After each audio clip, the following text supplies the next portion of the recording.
God creates Adam and Eve and places them in Eden. And in this garden, he puts all manner of wonderful trees, luscious in aroma and delicious in taste. And in the center of that garden, he places two trees, the tree of life and the tree of knowledge of good and evil. And he tells Adam, I want you to eat of every tree here except that one tree of knowledge. That's your only prohibition. Some other time, perhaps, I'll tell you a different thought I have about that commandment that can change the way you approach Judaism on a fundamental level. But I have limited time, and I want to stay on topic. Now I know what you are thinking. Did he just say stay on topic? What the heck is he talking about? I'm waiting for him to get on topic. Isn't this supposed to be about Amalek? Well, I got to tell you that this is about Amalek insofar as I think it can help us understand one of the more difficult aspects of the Amalek episode. I don't know about you, but I've always had a hard time with the fact that God commanded us to kill the entire nation of Amalek. And this isn't just some 21st century political correctness. I believe that the most vile, hideous legacy of the 20th century is genocide. Can we, who were national victims of the most heinous act of genocide, not be at least a little troubled by a command to carry out that same action? And so it's here that I look to Adam and Eve and their prototypical sin. God gave man one single commandment and then placed the tempting tree right smack in the middle of the garden where it would be impossible for Adam and Eve to avoid it. You know what that sounds like to me? A recipe for disaster.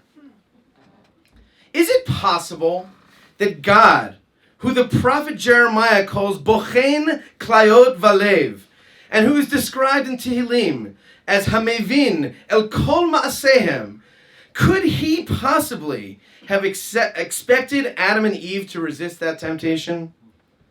Perhaps Hashem expected and even wanted them to eat that fruit. Joseph's brother's sin of selling him into slavery was part of God's master plan that led to the birth of our nation.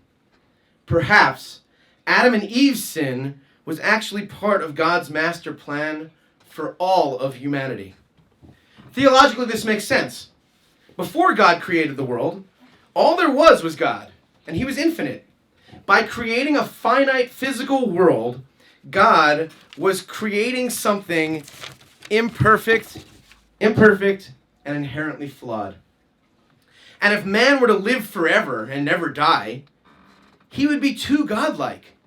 We needed to sin so that we would die, to show that the world is an imperfect place.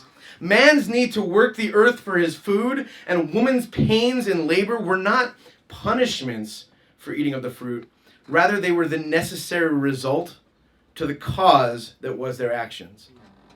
And so, perhaps, the commandment to commit genocide against Amalek, in the ultimate example of V'nahafochu, is another example of a commandment that Hashem never wanted us to fulfill.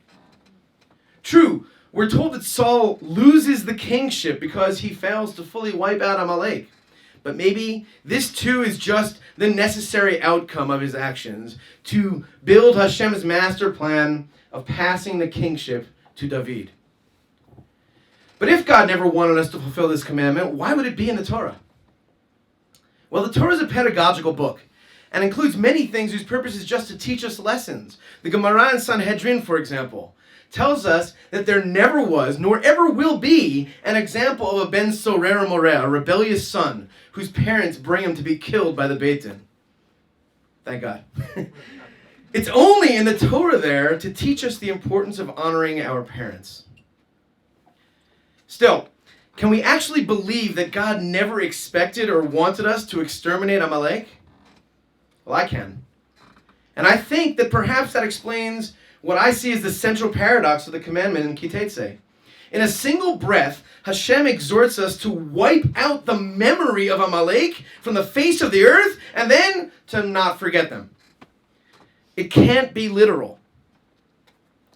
I don't know about you, But if through some mysterious comedic twist of Purim magic, I were to find myself on a lawless desert island with a gun in hand facing down a 100% pure-blooded Amalekite, I don't think I would be able to or even want to kill him. Maybe that would make me a sinner. But somehow, I'd like to think that God wouldn't punish me for that. Maybe there are very limited times when God actually wants us to transgress his commands. Can committing a sin ever be a mitzvah if it is part of what God really wants of us? Obviously, the danger is figuring out when those few times are. But is it at least possible on a theoretical level? Think about that. V'nahafochu. V'nahafoch you. Thank you.